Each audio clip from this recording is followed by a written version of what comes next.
Mahakama Kuu ya Tanzania, Masjala ndogo ya Dar es Salaam imesimamisha kuendelea kwa kesi ya uhaini ambayo inamkabili mwenyekiti wa Chadema Tundu Lissu kufuatia hatua ya upande wa mashtaka kuwasilisha mapitio katika Mahakama ya Rufaa ya Tanzania.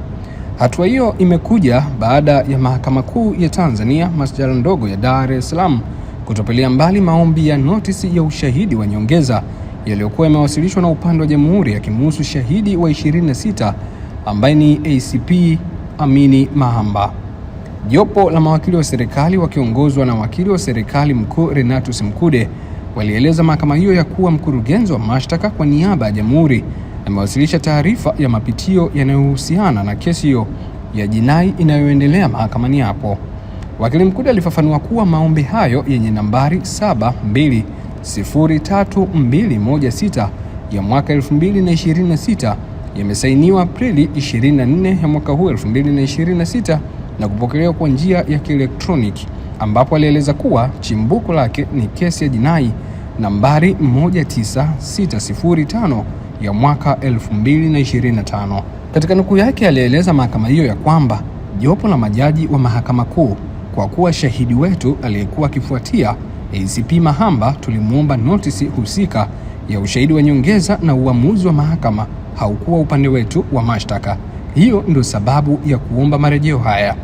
Aliongeza kuwa ni rai yetu kwa kuwa shauri limeshapokelewa mahakama ya rufaa na kupewa namba, tunaomba kusimama ili kutoa nafasi ya kusikilizwa kwa rufani hiyo. Baada ya maelezo hayo, Lissu aliomba apewe nakala ya wasilisho la Jamhuri ambalo liliwasilishwa mahakama ya rufaa. Aidha, alidai kuwa kwa mujibu wa kifungu cha 8(2)(d) hakiruhusu kukata rufaa, kuomba mapitio au marejeo dhidi ya maamuzi ya mahakama ambayo hayajahitimisha kesi. Katika nukuu yake alisema ya kwamba mnataka mnipeleke huko ili huku kesi isimame niendelee kukaa gerezani. Nataka niwaambie majaji kwamba nitawafuata huko na nitawashughulikia. Alisema hayo Lissu. Mbali na hilo, pia alilalamika kukosa haki ya mawasiliano ya faragha na wanaomtembelea gerezani ikiwemo mawakili wake. Akitoa mwelekeo wa mahakama, Jaji Dunstan Dunguru alisema shauri linasimama hadi mahakama ya rufaa itakapotoa uamuzi.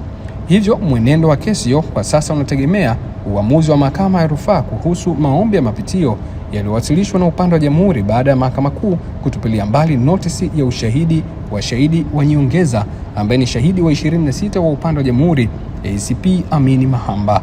Mimi naitwa Mikandaba na hizi ni ripoti za kimahakama.